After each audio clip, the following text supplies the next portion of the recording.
What would you change about yourself? Hips. I would make my legs longer. I have a weird belly button. It's like an innie and an outie.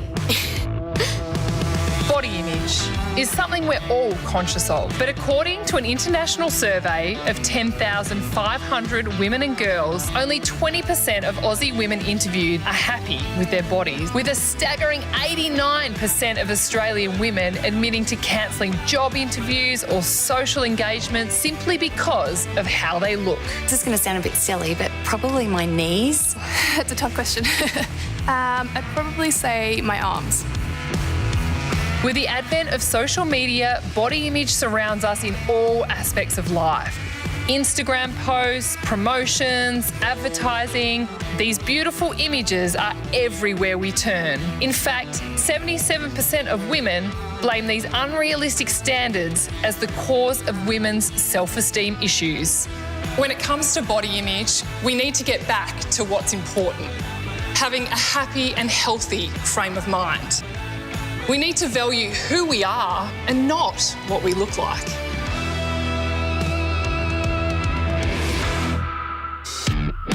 But if being a professional sports person has taught me anything, it's that the happier you are in your own skin, the more successful you will be.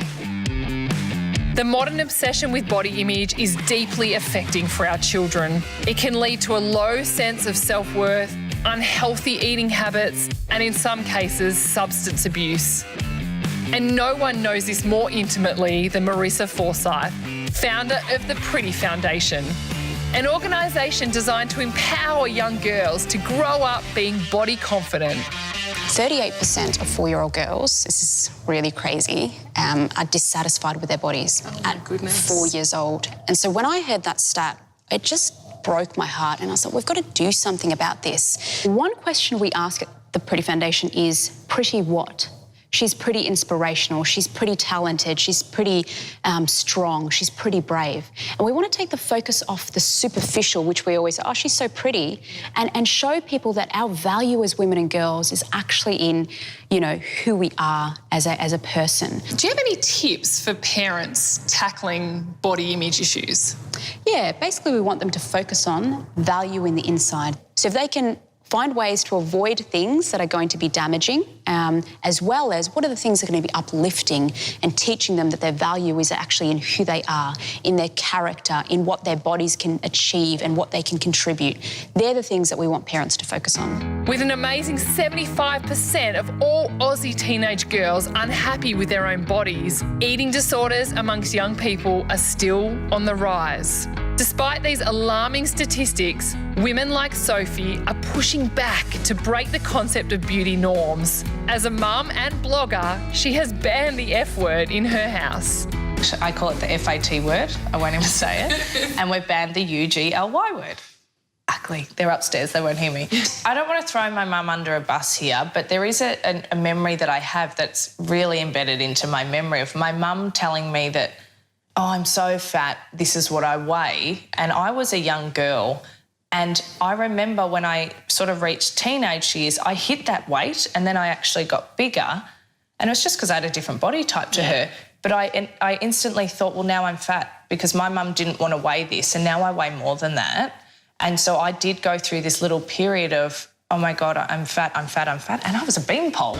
A huge part of the body image problem stems from people's unrealistic relationships with celebrity culture. Personal trainer Lawrence Templar works at the coalface of the body image obsession. I've worked here for about 8 years now, and along those times I've had a lot of stories. A lot of people come in saying, you know, they may want a bigger booty, bigger arms, a bigger chest, anything along those lines. When you sit down and talk to them, the first thing you ask them is why. Yeah. You know, why do you want a bigger booty? Why do you feel that you need a bigger booty for yourself? And a lot of the time, people don't really know. So what are some of your tips for feeling happy and healthy and just feeling great about yourself? So, biggest tip I can give someone is having a goal. One of the best things you can do for self-image or negative self-image is exercise. You know, it's been proven that exercise will release endorphins, make you happier, which therefore will increase motivation.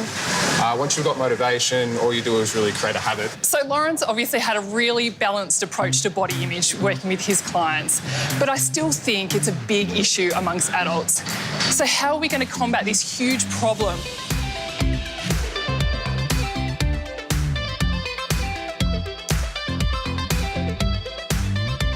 Karen, if you could change one part of your body, what would you change? I don't think I'd change anything. I like my body. Yes, I probably would like it to be a bit smaller like it used to be, but I embrace my voluptuousness.